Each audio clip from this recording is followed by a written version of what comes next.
My name is Katrin Papst, and I'm the chair of ICE Ethics, and I would like to welcome you with a good morning, good afternoon, or good evening, wherever you are in the world. We are in a little bit different places. I'm in Norway at the moment, and Lauran, our main speaker today, is in Costa Rica. So I'm a little bit jealous about the sun she has and we don't have. Welcome to this event. We will talk about the way towards a new museum definition and how you can make your voice heard. And ICE Ethics, as you may know, is one of 32 international committees in ICOM. ICOM has a lot of committees, around 120 national committees and 32 international committees. And ICE Ethics is one of these 32 international committees. And our main goal is to give you, the members of ICOM, the possibility to connect with other members and discuss ethical challenges. Today, we are not going to discuss ethical challenges, but we are going to discuss a very important issue for the whole museum profession, the way towards a new museum definition. With me today, I have a board member, Andrea Kieskamp, who will help me and us to organize the meeting, and Ivalo Ulsvik, who is our social media manager. And first already, again, a welcome to you, Lauran. I will present you properly in just a few minutes. So I'm just going through this basic things first. And the meeting today is for us, and I hopefully also for you, a kickstart to make your voice heard. How can you contribute to the new museum definition? The last time the museum definition was revised was in 2007. I think Lauran is coming back to that, and a lot of things has happened since then. So it's really important issue what we want to discuss today.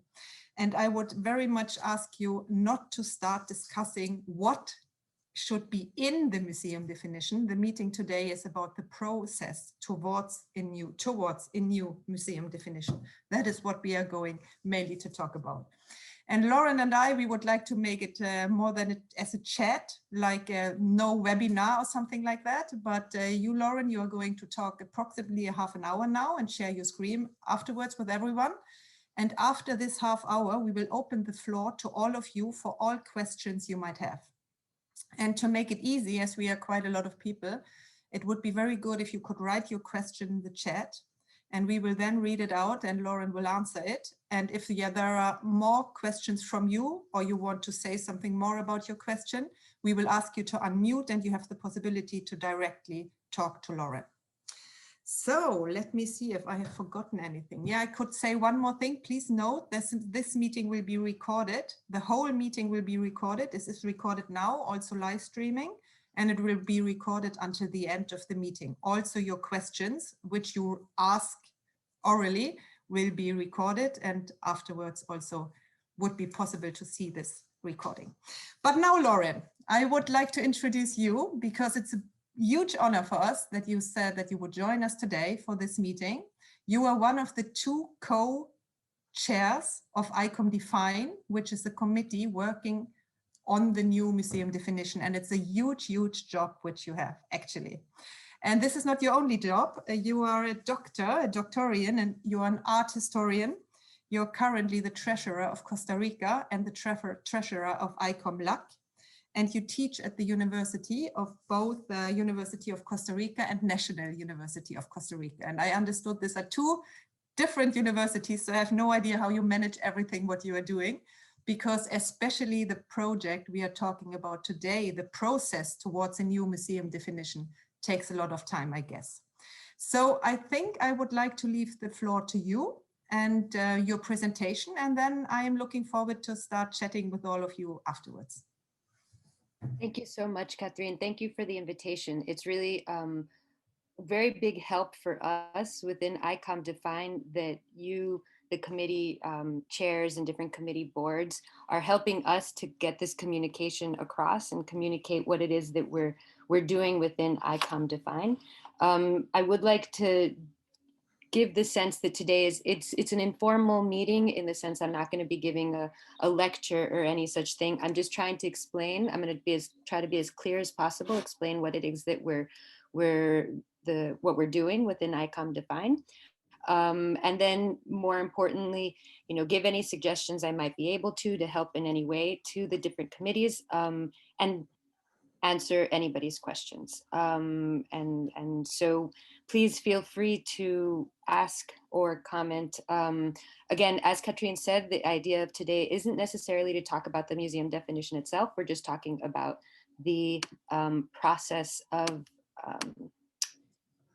the consultation. So I'm here sharing my screen, but basically I just wanted to specify that the idea of today's conversation is talking about the process, talking about this methodology. The methodology itself was launched in December 10th, after both Bruno and myself were named co-chairs, but we had begun working on the methodology with the subcommittee of methodology within ICOM Define since September. So the process of coming up with this methodology that I'm going to talk to you about was months in the making, and approved by many people along the way. And so just the design in itself was a collaborative process. And then once it was approved and approved by the executive board, we went ahead with actually implementing the methodology. So here you can see a brief overview of the different steps of the methodology. It's an 11-step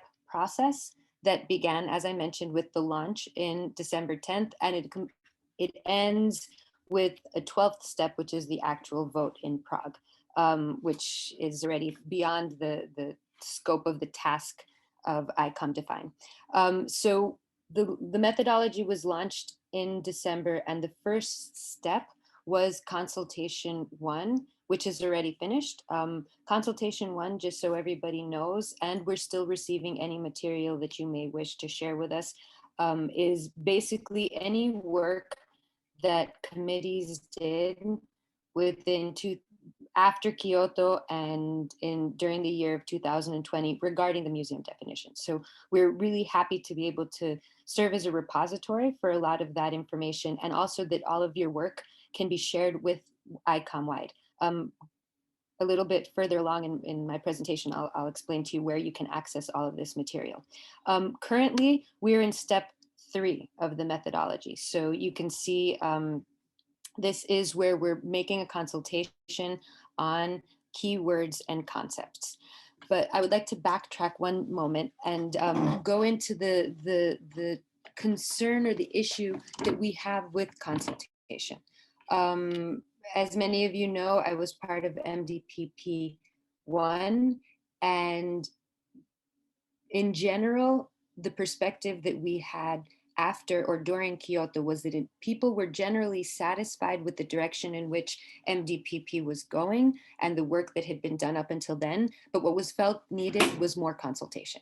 And so this current methodology that is in place is completely based on consultation. There's 4 rounds of consultation, and the real heart of the work begins with the phase that we're in right now, which is consultation 2. All of the steps along the way build upon each other. And it was very important for us also within ICOM Define to make it very clear to you all, members and committees, committee boards, how this process is, all the stages of the process, how we're using the material that we're collecting now, how it's going to be put into use in future steps, how that is going to turn into the proposed definitions going forward. So all of this is really important for us to make sure that's communicated to all of you. So as I mentioned, today I really want to, in a sense, focus primarily and perhaps your questions can focus primarily on what we're doing right now, which is consultation 2. So at this point in time, what we're asking is committees to submit with an online form up to 20 keywords or concepts. The form is very, very simple. You all should have received, committee chairs and secretaries should have all received an email with access to this form. But with that said, it's extremely important for me and for ICOM Define to stress that the idea is that you all should be doing consultation with your committees. And if you're a member, you should be taking part in your in these consultations. So I put this slide together just to kind of make it clear what you need to be doing at this point. I know that some people here are committee board members, so I kind of put what you need to be doing if you're a board member. At this moment, you need to be talking about the museum definition with your members. You need to be opening and creating spaces of discussion around the concept of museum definition. And then you need to be consulting your members in some way. One suggestion that we put forth at the beginning, we didn't want to provide any kind of methodological approach for committees, because we very much feel that committees have, each committee has their own nuances. Each committee has their own reality. They're located in certain geographic regions, they're speaking certain languages, their experiences are extremely diverse. And as such, we feel the committees should be doing this consultation as they see fit, however they think is best. But we are understanding that some people kind of don't know where to start. So one option could be that you could create a very simple online form that basically is the same thing that we have sent out, ICOM Defined has sent out to committee boards, regarding the 20 keywords. So you can send out a form that says something like asking them for up to 20, or you can limit it if you wish to make it 10. But the idea is that we want everybody to try to have their voices heard. And then if you're a member, you should try to reach out to your committee and find out how they're, if you haven't heard, find out how they're conducting their consultation. Offer your help. Maybe some committees are overwhelmed because there's so many people, or they don't even know where to start, or they're not very good at organizing webinars. So if you're a member and you're interested in the topic and you want to help out, get in touch with your committee and see how you can help, or see how you can be part of this process, and respond when calls are put forth by your committee to receive your voice, right? The idea here is that we're really trying to make this a collaborative process. We want to come to a new museum definition as best as possible all together. We know it's an impossible task to make consensus be had among everybody in the world. There's so many different types of museums. There's large museums, there's small museums, there's private museums, there's public museums, there's eco museums, there's community museums. So there's so many different, there's zoos, there's natural history museums. Everybody has so many different realities, and this definition is supposed to work for everybody. And that clearly is a really, really very difficult task, especially in this day and age of the 21st century, where we're all speaking to each other, and where on top of it all, we all want to be part of this process, and we all should be. And the idea with the methodology that we put forth was our attempt to figure out a way that we can gather everybody's voices, analyze and crunch that data in such a way that it can be turned into eventually the proposed steps, the proposed definitions that will be put to a vote. So once we receive, we just want to point out the deadline. The deadline is April 10th for this second round of consultation, which is when committees need to submit their up to 20 words and definitions and explain to us what the participatory processes were. We're going to analyze that data, and we have we don't know exactly who, but we have funding secured to be able to have external data analysts that are going to help us in this process, considering how not only important, but certainly how political the entire issue has become around the museum definition. So a need to be as objective as possible, as scientific as possible, and that's the intention of hiring external analysts who are going to help us in this process. Then we're going to prepare those results, and that's going to be in there's going to be 2 reports produced. So one of the reports is going to come out in the middle of July. And this is, even though it's only the middle of the process of the museum definition, the findings of this report are going to be fascinating. But that is going to eventually turn into a third stage of consultation, where we're going to have committees evaluate the keywords and concepts. So you tell us if you're in agreement, if you're in disagreement, if you're in agreement, why, if you're in disagreement, why, all again within forms that are online. And it's important to stress that we've also built this entire methodology on the structure of ICOM itself. So it's through the committees that these consultations are being held. And the committees are the ones that are submitting these responses to the consultation. So consultation 3 is an evaluation of the terms that we collect and collate within consultation 2. So we're going to have you guys all evaluate that. Let us know what you think about these terms.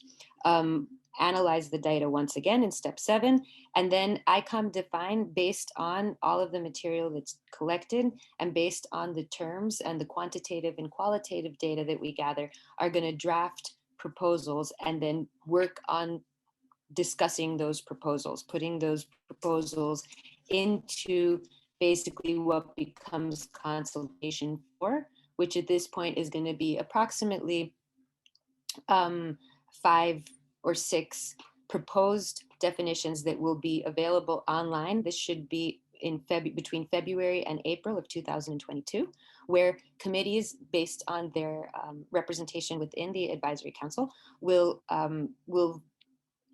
evaluate or put in order their preference of the definition. So if there's 5, you put it in order 1, 2, 3, 4, 5, which are your preferred. And again, all of these consultations should happen after the responses to these consultations should happen after the committees are in touch with their members, right? And then basically based on that final round of consultation, we should be able to come to the top. Our hope, and we're still finding out legally if this is permissible, but our hope is to be able to submit. We're going to send it with the final report to the executive board, and then it brought to a vote in Prague. And our hope is to have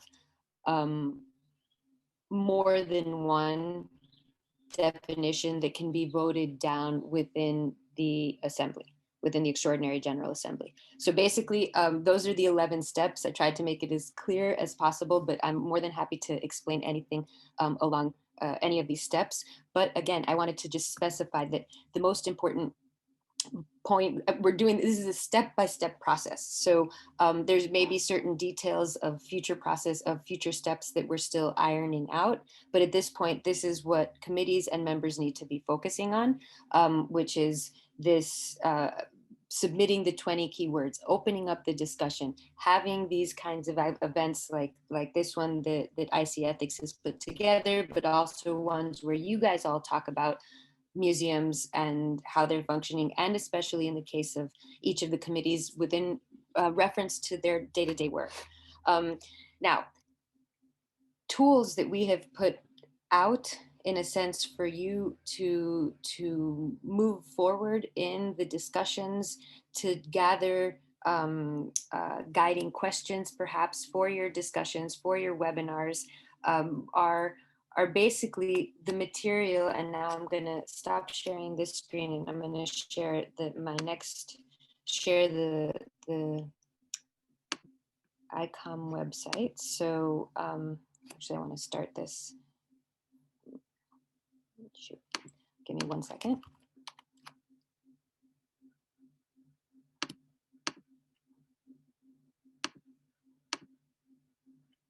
Okay, so you should be seeing my screen now. If you could just, Catherine, maybe confirm when you can see it. I know sometimes it takes a while to load.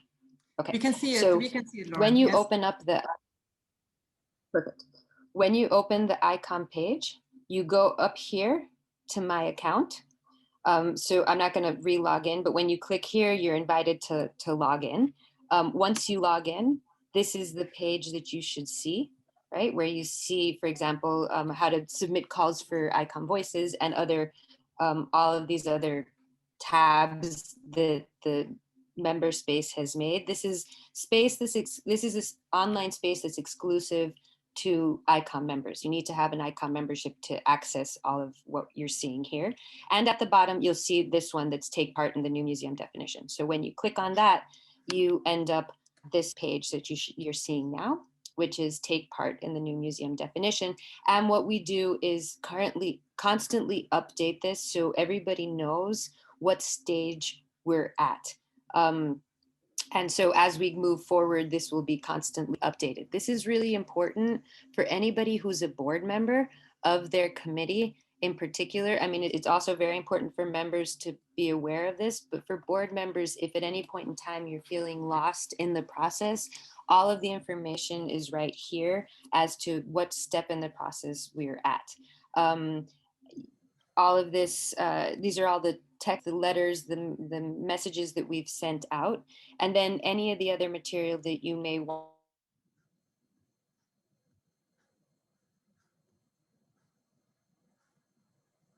Now you froze, Lauran. I think there's some connection problem with Costa Rica right now. Okay, now you're back.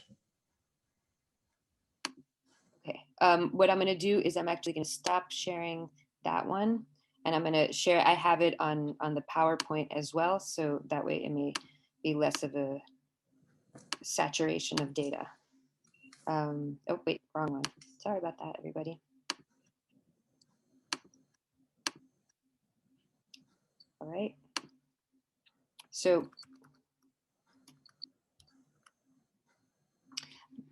after you see the first part, then just below that first part that has the methodology and the link to the webinar, you can access the webinar. There is all of the material that was produced by MDPP.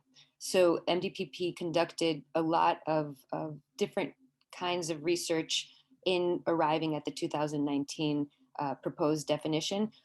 And one of the points that I like to, for example, all of the articles that were written, the Museum International volume is here that talks about the need for change. So anybody who perhaps is still questioning, what are we talking about when we're talking about a museum definition? Why do we need to change? The Museum International volume of 2019 was dedicated to that. So there's a link directly to that here.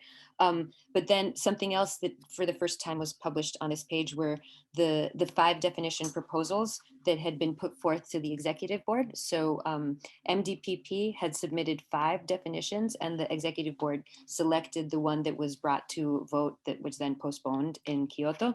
But the 5 of them, in case you want to see them, the 5 of them are here. And then we have the recording of the museum definition plenary session in Kyoto, the 8 parameters, a variety of different documents and materials that were created during the MDPP time, because this is a continuation of that process. It is important to establish that there is certainly a change in, perhaps there's definitely a change in methodology. There's a change in, to a certain extent, a change in spirit of the work. We've changed the name of the standing committee to ICOM Define. It is no longer MDPP. Nonetheless, we're building on the work that was done by MDPP. So this is all fundamental material for you all to access. We felt it's absolutely necessary people have access to all of this material. So there was a variety of YouTube videos that were put out by during the MDPP time. We have links to that. We have links to a variety of other material MDPP related.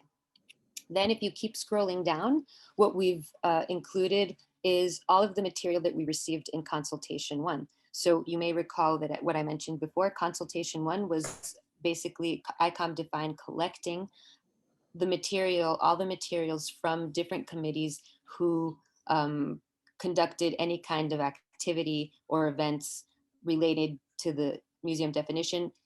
Pretty much post Kyoto, we have some material here that's prior to Kyoto, which is what committees sent in to us, but we felt it was important to make sure that it's all there. Now, this is on the one hand extremely interesting to read, but on the other hand, it's also, it can be very useful for many committees who need to conduct, who want to conduct events. When I mentioned before the idea that committees should be generating spaces for discussion, and perhaps you don't really know how to get it started, you can read what other countries have done, and it can give you ideas. The idea isn't so much that you be guided by their reality, but perhaps by the guiding questions that they submitted to their members, or if they created an online survey, what their survey was like. So this is a way where we can all learn from each other. It is 2 of the main models that were ICOFOAM put forth, and so you don't see it here, you see it here. ICOFOM had put forth a consultation process, a survey, which then many other committees adapted and adopted, both national and international committees. So many of the responses that are within this website come from the initial design put forth by ICOFOM, but then there were also some that followed the why am I not seeing ICOM France? That's weird. EF. ICOM France has a whole big section. ICOM France had also coordinated a big event in March of 2020, where they also posed certain questions that some committees followed and based their reports on those questions. So I point this all out for particularly for committees who are trying to figure out what ways they can conduct this consultation with their members. So once again, the idea is, ICOM museums in general, not just ICOM, museums have been talking about participatory processes in museums for decades now. And with MDPP, we began this work of really trying to do this participatory process, this consultation process, but it perhaps we can say it fell short. We needed more time. We needed to develop further the steps towards kind of accessing and gathering the data from you guys, the information from museum professionals around the world. And so right now, it's really important that committees do this consultation that was asked of us, which was the point. The point was, how do we consult? How do we get this?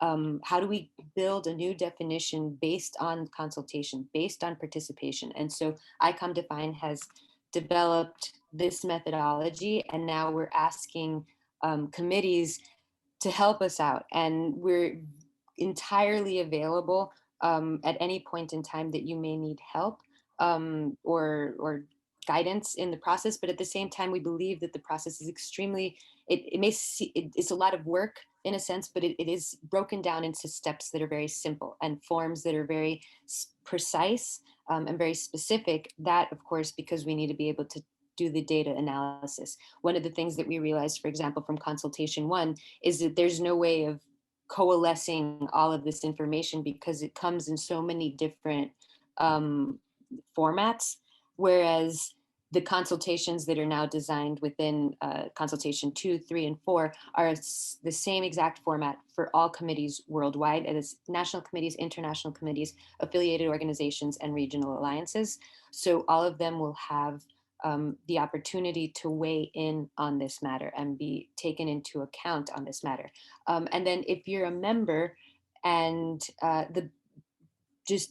we highly encourage you to reach out to your committee. If you haven't heard from them, if you don't know what your committee is doing, reach out to them just in case, but also pay attention to any emails that they might be sending you regarding this matter. It's super important for us to get as wide a representation as possible of everybody. And so I think at this point, it's pretty much what I wanted to share with everybody, and more importantly, I want to hear from you all, and any questions that you might have, anything that still remains unclear, because we've tried to break it up as clearly as possible, but at the same time, we understand that it is all quite overwhelming. And we know that you're also being asked to consult your membership on a variety of other topics.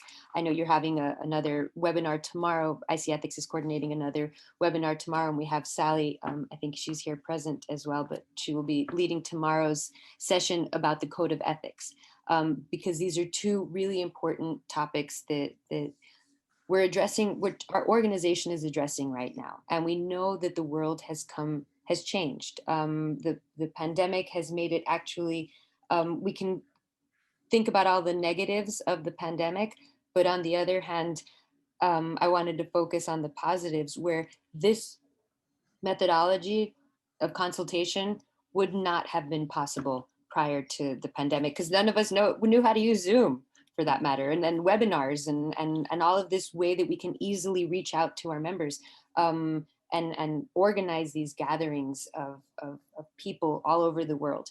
So I think that we're in a sense lucky to be at this moment in history, to be able to do this participatory process, to be able to conduct this consultation as widely as we're aiming to do so. But we also depend entirely on you guys to supply us with the information that will be turned into proposals for a future vote. I think I will leave it there, Katrine, and perhaps we can open to questions. I don't know, Katrine, if you have a specific question or if we're going to just open it up to everybody. Thank you very how much. We'll go forward with that. To start with a big thank you, Lauran, and that was really interesting. Maybe you can get down the screen, then we can see everyone. The first question have come in already, and I just want to comment one little thing before we start. You said it yourself, even if it looks complicated, it's actually very, very logical. And I forgot to say in the beginning that there will be several, you said it, Lauran, but I didn't say it in the beginning as well. There will be several consultation phases with all of you members. And we are right now in the first, where you can come with direct input. It's going to be until the 11th of April, but there will come more in the future, and we will have more events for the next steps. So this is the first one. And one of the 4 questions we have already is going directly in that direction, Lauran. And the question was, let's say you have not such a good national committee, or you have a national committee, you have no contact to your national committee. Maybe you don't know who your international committee is. You don't know how to connect with them. You're not getting the connection which you would like to have. So does all input, if there is somebody here in the audience wants to come with a specific input as a definition, wants to be heard, is there any other way than through the national or international committees, or is that the way? What would you suggest? I have to say that it's entirely through your committees. So you need to reach out to your committee. If you're very interested in the definition process and are aware of everything that's going on and don't have contact with them, then many committees have Facebook pages. Many committees, I think all of the ICs have Facebook pages.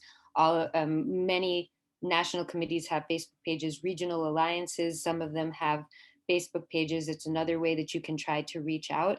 But certainly, from the stand of ICOM Define, we're not receiving individual responses. Where it is structured in such a way that we're only getting it from the committees.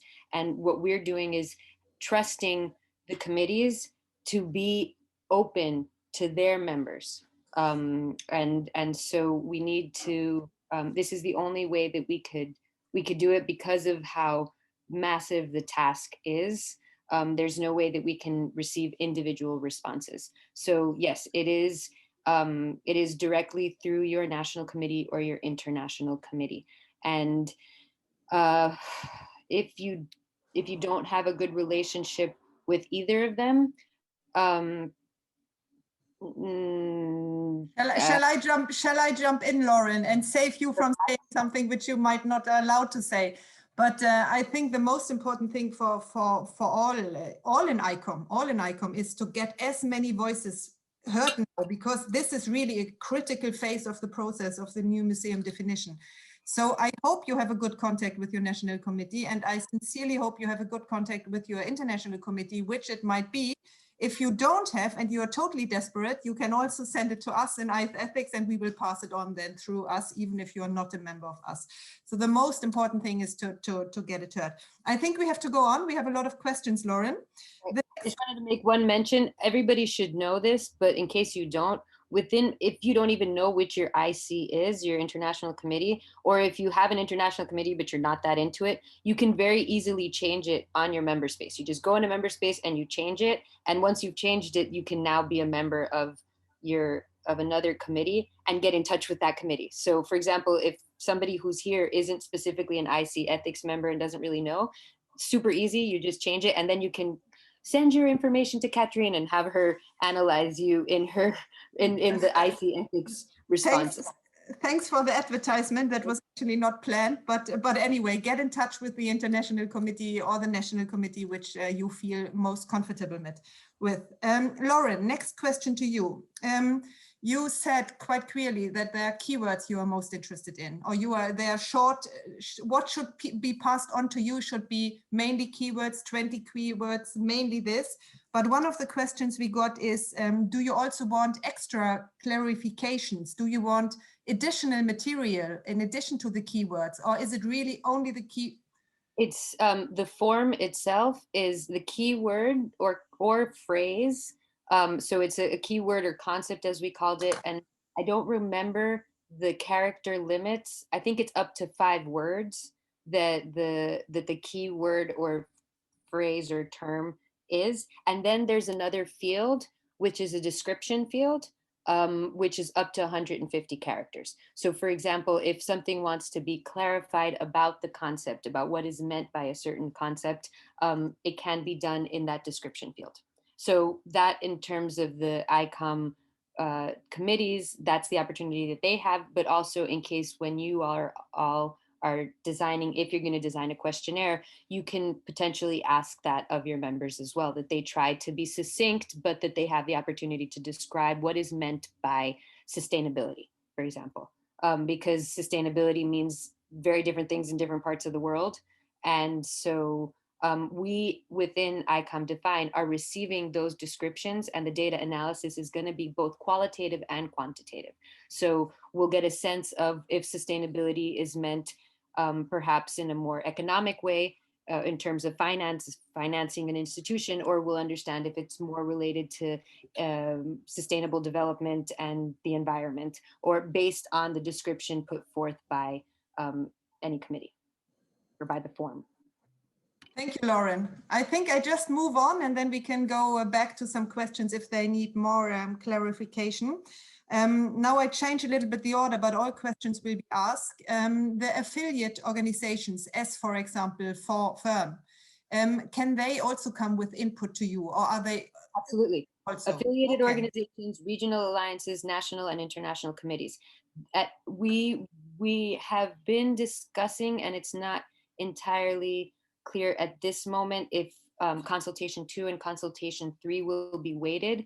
Definitely consultation 4 will be weighted, in that, for example, MINOM gets 2 votes, regional alliances get 3 votes, and national and international committees get 5 votes. So once we get to the stage consultation 4, it will be weighted in that sense, where the weight of the vote in ordering the preference of the definition will be taken into consideration. But prior to that, in consultation 2 and consultation 3, we're accepting it within the same material. And also, if any of you have done any events post-Kyoto prior to 2021, and you want to submit your material, what I just showed you all that's on the website, if for some reason you missed the call from consultation 1 and you want your material available online, send it to us. Send it to that email that's, I will put it in the chat once again. It was in the presentation, but it's training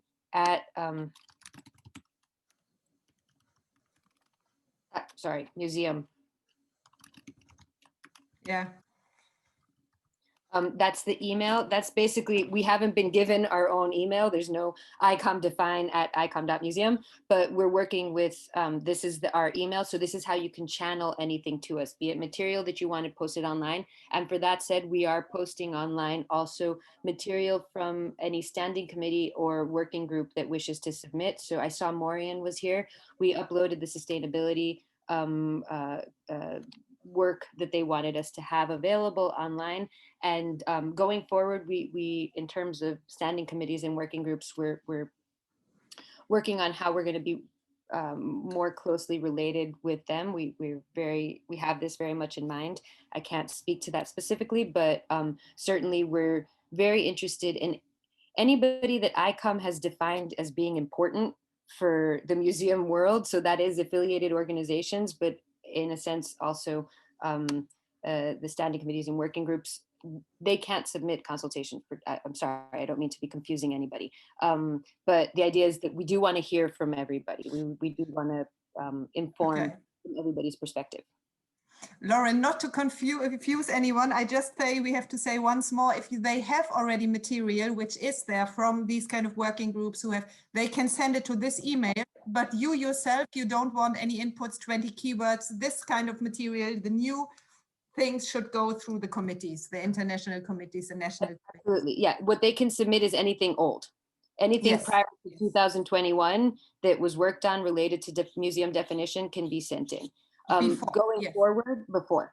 Anything from 2021, basically, it's not that we won't really receive it because we're asking for this very specific, we need you to fill out the form because we need it for our data analysis process. Lauran, we have to go on, and I just have to say to you, here come the first confirmation already that this is very useful. So thanks again, Lauran, for doing this. One more question, or some more questions here. The next question I have written down is, you were quite clearly how the keywords can be presented to you, but is it only ICOM members you're interested in, or are all committees free to consult with director of other institutions, with those who want not ICOM members, but museum professionals, and then collect the material and send it to you? Absolutely.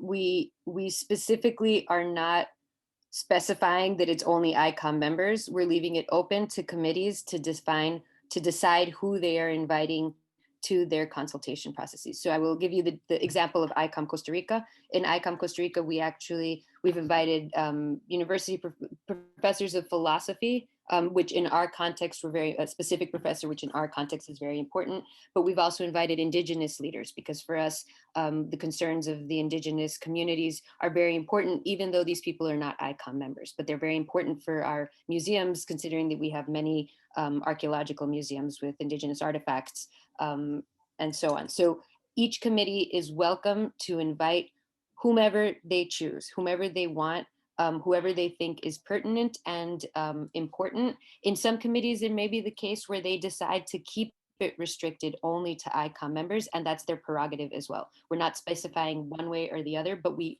are also not specifying, we're not specifying that it's only ICOM members. So it's pretty much up to you who you choose to invite to these consultations. Thank you, Lauran. Two more questions right now, and all you others, please write your questions in the chat. Nicholas Watts wants to ask his question himself. Nicholas, I give the floor to you in a second. I have a shorter question here, which we might ask before it's your turn. And the question is, if you just could indicate once more where one can find the form where you can submit the keywords to you. You talked about this in your speech, but could you please say it once more? Here's a question: where can the committees find the form, the survey to send you the keywords? You can just explain it once again, please. Okay, so only presidents and secretaries have received this form because only one form is to be submitted per committee. So if you're an individual member or an institutional member and you're like, I didn't get the form, you didn't get the form. The form is going just to the president and to the secretary.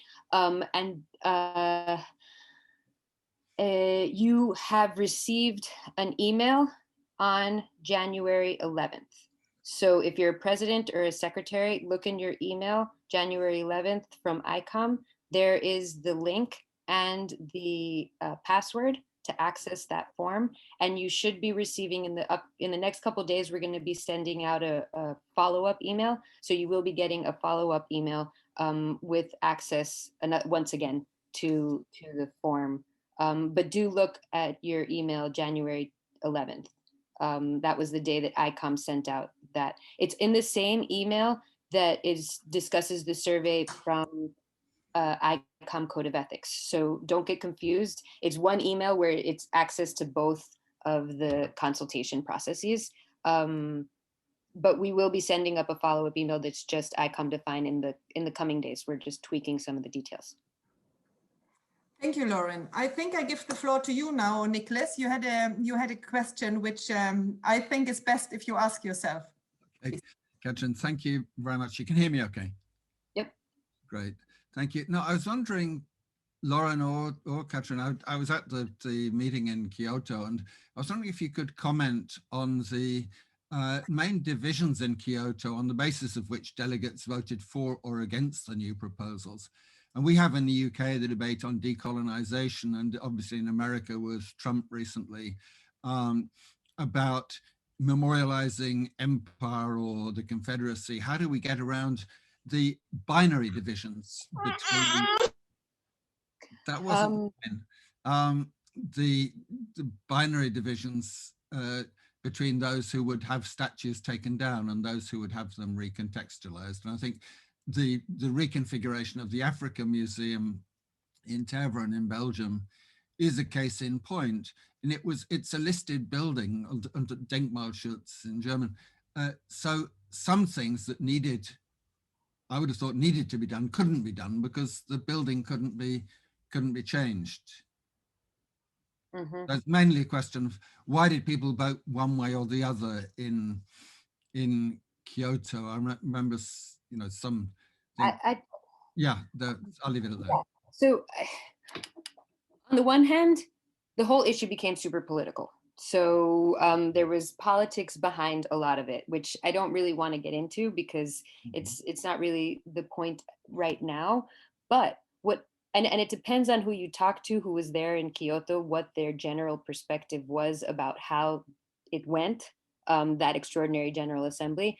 I don't know, maybe I'm naive or I don't know, but I kind of felt like in general there was a lot of tension within the forum, but I felt overall that people were happy about the direction in which we were going. It's absolutely evident that museums are changing. Museums have changed. And that was something that I think Jette pointed out, is that what was being proposed in 2019 isn't something necessarily new. It's what many museums are already doing. The problem was consultation. And that's why we didn't even get to the vote.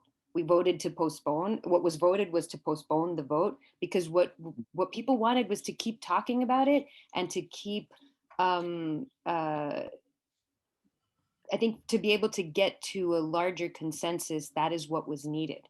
There will be people who will be unhappy, certainly, with whatever going forward. I think there's a lot of topics that we could talk about in terms of, repatriation and so on, that may have been implicit or not. But at this point, I can't really speak about what the definition will be going forward because really the idea is we're building it. You guys are supplying us with the building blocks, and what we're attempting to do is make sure that that is as representative of what the reality is for museum professionals around the world. Because part of the problem was also that there were entire regions that just weren't part of the discussion, and so I think that's something that our methodology is attempting to address, and that also within ICOM Define, we are making a very big effort to reach out to regions that are being underrepresented. So for example, I mentioned that in consultation one, I think I mentioned this, we received 23 national committees, 6 international committees, 1 affiliated organization, and 1 working group, which is rather a small representation of our entire organization. And so we need to reach out. And one of the things that's important to point out is that we received nothing from Africa. We received nothing from ICOM Arab. We received very little from ICOM Asia. Predominantly, we received ICOM Europe and ICOM LAC. And so, that's we have to address that. And so we are going after the regions, within ICOM Define, there's 20 members of ICOM Define. So we're kind of tasking people with reaching out to the world, because again, I think a lot of the debate was very Western debate, the one in Kyoto perhaps, or it was co-opted as such. And at this point, we just have to see what happens with our consultation processes. What are going to be the terms that come up the most around the world, and we use those. And if it's a term, for example, that is problematic, that's super used in a certain region but problematic in another region, well, then we really have to consider that that's not effective use of a word within within the definition. Like, for example, democratizing. That was a term in the 2019 that was problematic because of certain countries and the way that their governments run. Can't use the word democracy in certain countries. So that was, I don't know if I want to call it a shortcoming, because it wasn't the intention. There was never any like ill intentions at all. It was all just learning processes. You know, I kind of feel like 2019 Kyoto was a necessary step to, unfortunately, quite political and very horrible for those of us who were tagged as, you know, bad names were named at us. And they said that at one point I remember being called a Bolshevik, and I'm like, Costa Rica, have nothing to do with that. But you know what I'm saying. So it became super political. And at this point, what we're interested in is finding out what's the reality, what's really going on out there. Thank you very Sorry, much. that was a bit extensive, but no, I think, but the North-South question is a big one, and people had problems with the word polyphonic in Kyoto, for example. So there are individual words that are at issue, but thank you for that clarification. Thank you, Nicholas. I think we should not go into this more directly now, because this is a discussion which can go on for hours and hours, and we have some more questions and not so much time. So please, all of you, if you have more questions, write them in the chat. Right now, Eva, we have a question from you. Would you like to unmute and ask yourself?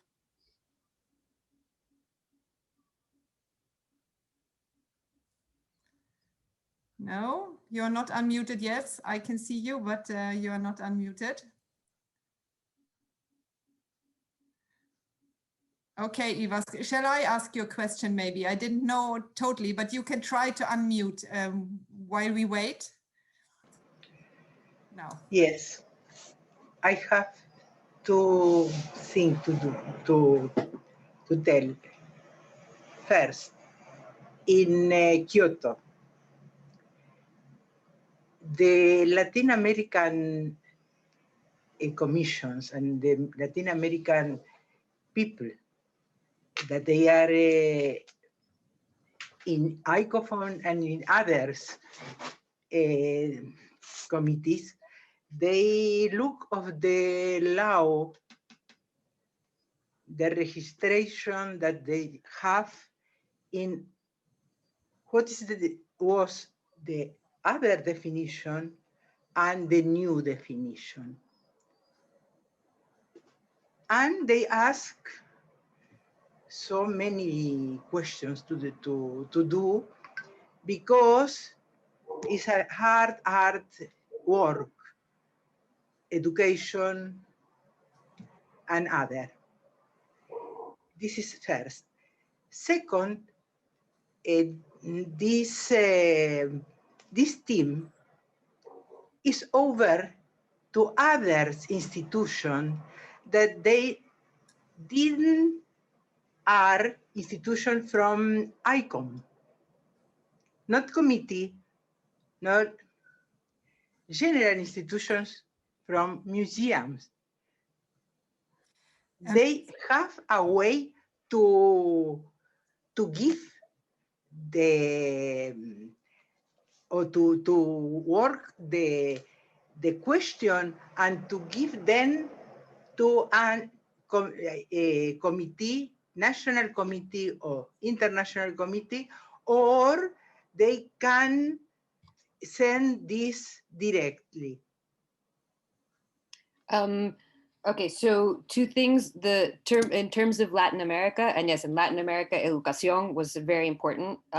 Institution was also important, but I think education was the most important. But again, the consultation processes have been designed specifically considering that experience that we lived through.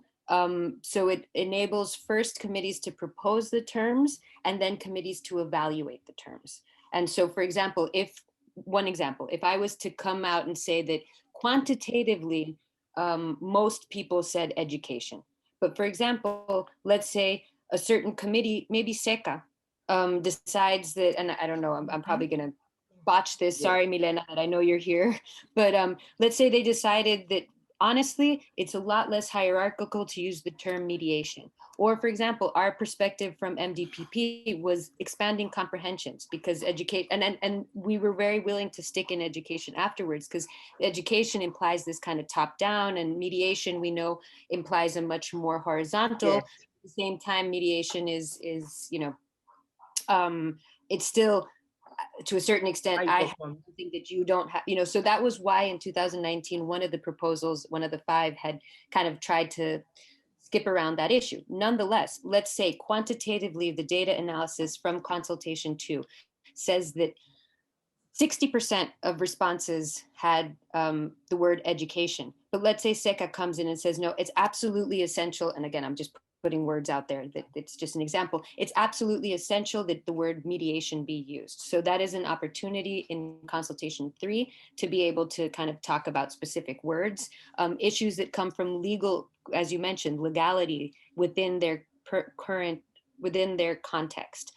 So consultation 3 gives committees the opportunity to let us know if there is a really big problem. So for example, democratizing. Had we done a consultation 3 on the word democratizing, we would have found out, oh, look at that. It turns out that 5 countries in the world really just cannot have that term in the definition, or whatever. So consultation 3 allows us to do that. Regarding what you asked, your second question, institutions that want to partake, they have to do it through a committee. It has to be done through a committee. So if, for example, you're a university in a country that has a museum studies program in a country where there's not a good relationship with the national committee, which, that has, I've seen that recently, and the university really wants to take part in this, or the museum studies program wants to take part in it, they'll have to find a different committee to contact to take their feedback. So if, for example, or association of museums. Or an association of museums. Exactly. I mean, either way, for example, if AAM wants to get in, ICOM US has a direct relationship with AAM and they do things together. But for example, if AAM wanted to submit and be part of it, just an example from the United States, they would have to talk to ICOM US. They'd have to do it through there. They'd have to establish that relationship. Thank you, Lauran. We have 2 more questions here right now. And I ask you all once again, please just write your questions now if you have any further questions in the chat. One question from Adele, I will wait a second with because it's a longer question. I make it a little bit short. I have a question from Kate here. Are there some core words that the ICOM define should be included in the definition? Good question. At this point, we have not established such. We think that perhaps that's something that's going to come forth as we evaluate the results.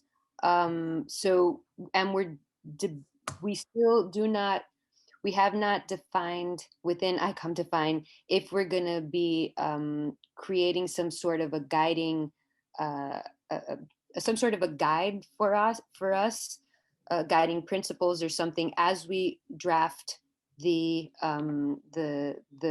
proposals. So I'm going to just share my screen once again. I know that this just quickly. If you, you notice step 8, ICOM define drafting of proposals, and then step 9, we define discussion on the proposals. So what's going to happen is, based on the analysis of consultation 2 and 3, the 20 members of ICOM define are going to begin this process of drafting proposals and discussing these drafted proposals based on those results. What I'm suggesting at this point is that we still haven't decided whether or not at this stage we will create a set of guiding principles. For those of you who may have been following more closely the process of MDPP, this would be in a sense the equivalent of the 8 parameters. So in MDPP, we established 8 parameters that we felt were absolutely essential that any museum definition contain. We're not suggesting that we're going to do that in ICOM define, nor suggesting specific terms to be present within the definition. Nonetheless, we're not discarding the possibility that we'll do that depending on the process. Mm-hmm.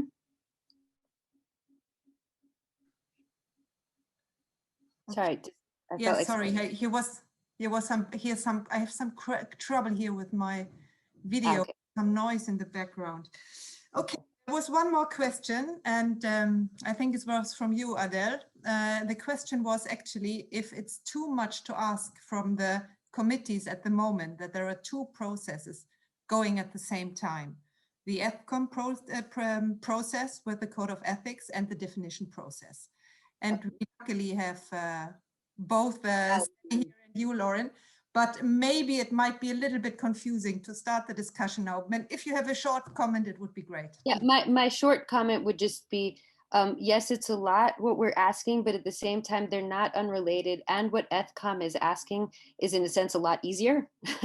They're asking two questions. And so Sally, tomorrow we'll definitely go into it further. But I think ETHCOM, all of this kind of goes together. And my suggestion to you, if I was to kind of think of it as somebody who's a board member trying to do these consultation with my members, is that there are going to be members who are more interested in certain topics over others. So if you generate spaces, like one suggestion I had said to somebody along the way is if you could generate kind of one webinar in a sense where you perhaps introduce or webinar or whatever we want to call it. Again, the idea is, make it as informal and participatory as possible.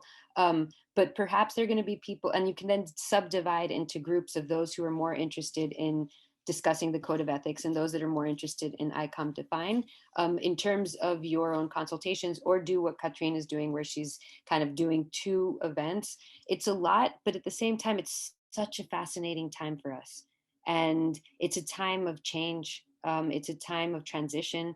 And this is the time that we need to be doing this work. And so, yes, it's a lot we're asking of all of you, but you're going to get more work too. I just came out of a meeting with the Strategic Planning Committee, and you're going to be getting something from them in the coming months as well. So yes, but with that also said, reach out to your members, ask them for help.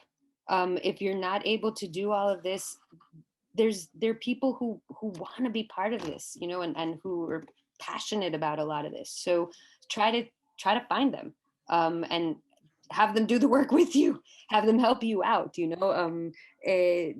How you will go about doing that, each of you will know best.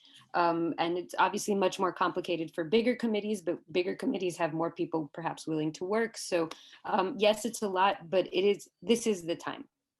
This is the time for us to be doing this. So that would be my short response. Sorry, we know it's a lot, but got to do it.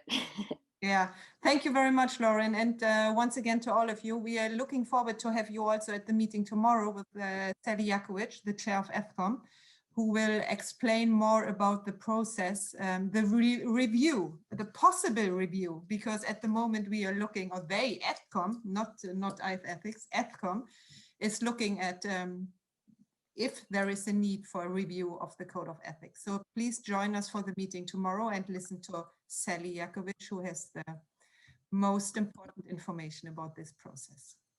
I think we soon have come to an end. I don't see any more questions. If there is any one more of you, and now is the last chance to ask a question here and now. I see one other question about languages from Susan Hanna. That's certainly whether or not the new approach is has ICOM considered expanding the number of working languages to increase involvement by underrepresented areas? Of course, that's an organizational question, much beyond anything ICOM Define can concern itself with. But with that said, we are reaching out to, we will be reaching out to regional alliances such that we can do these, this kind of a webinar that we're doing right now in different languages. So, we might not be able to speak those languages, but like I said, there's 20 ICOM Define members some of whom are very happy and very willing to participate. So that on the one hand can be a way we can facilitate this process in other languages. Unfortunately, we are only receiving results or responses in the 3 official languages. That is because our data analysts within ICOM Define, those are the languages that we're working with, but also the data analysts that we'll be working with, we are ensuring that they have they dominate. They have dominio. They dominate. Now I'm speaking language. All of a sudden, my language goes. They are capable of working very well in the 3 languages. So that's why we need to have the responses in one of the 3 languages. Please don't send us in Turkish, for example. That would be a problem. There is Google Translate, Lauren. I think you're a little bit. It is. And actually, it's great for certain languages, but not for others. No, So- I understand. But actually, I have overseen a question, and we have some more, so that we just take it quickly. One question from Milen. Keywords, would it be enough to reach the meaning of these keywords? So here, I mean, one thing is to say education is absolutely necessary in the next definition, but is it not the same to say education is fundamental as museum role? So will there be some way to contextualize the keywords? Yeah. Is the question. There within the form, the committee can give us the keyword, and then they have up to 150 characters, which is approximately 40 words. So granted, it's a really small space, but it would give you the opportunity to be more specific about what is meant by that term. So yes. I think the last comments were just thank you, Lauren, and thank you, Lauren. And I think I will go into the same choir and say thank you very much, Lauren, for joining us today and giving us this excellent overview over the process. It's very systematic as far as I can see, and that's very good, I think, because everyone knows all the time where one is in the process and what one can do. So this clarity and the transparency which we see in the ICOM member space now, where you can really find everything which is said until now, make up your own opinion, get in contact with your national, international committees, make your voice heard. You all have the possibility, you have it now, use the time, use your possibilities to make your voice heard. And I really, really look forward to 2022 and hopefully the adoption of a new museum definition. So Lauren, once again, thank you for taking the time. Thank you for the opportunity, Katrine, and all of the IC Ethics board members for coordinating this event. We really depend on you. For those of you who are here, who may belong to different committees, know that we are more than happy to do this same thing, either Bruno or myself, or perhaps other ICOM Define members, to help in this process in whatever way that we can, to help clarify, to help guide you in any way. Without guide isn't the right word. We're trying to be as we're not trying to incorporate any kind of ideas behind the work that we do beyond, just hoping that you all consult as widely as possible. I think that's the biggest thing, be as inclusive within your consultation as possible. We don't want it to be only certain voices. We want it to be all voices, at least all voices who wish to be heard.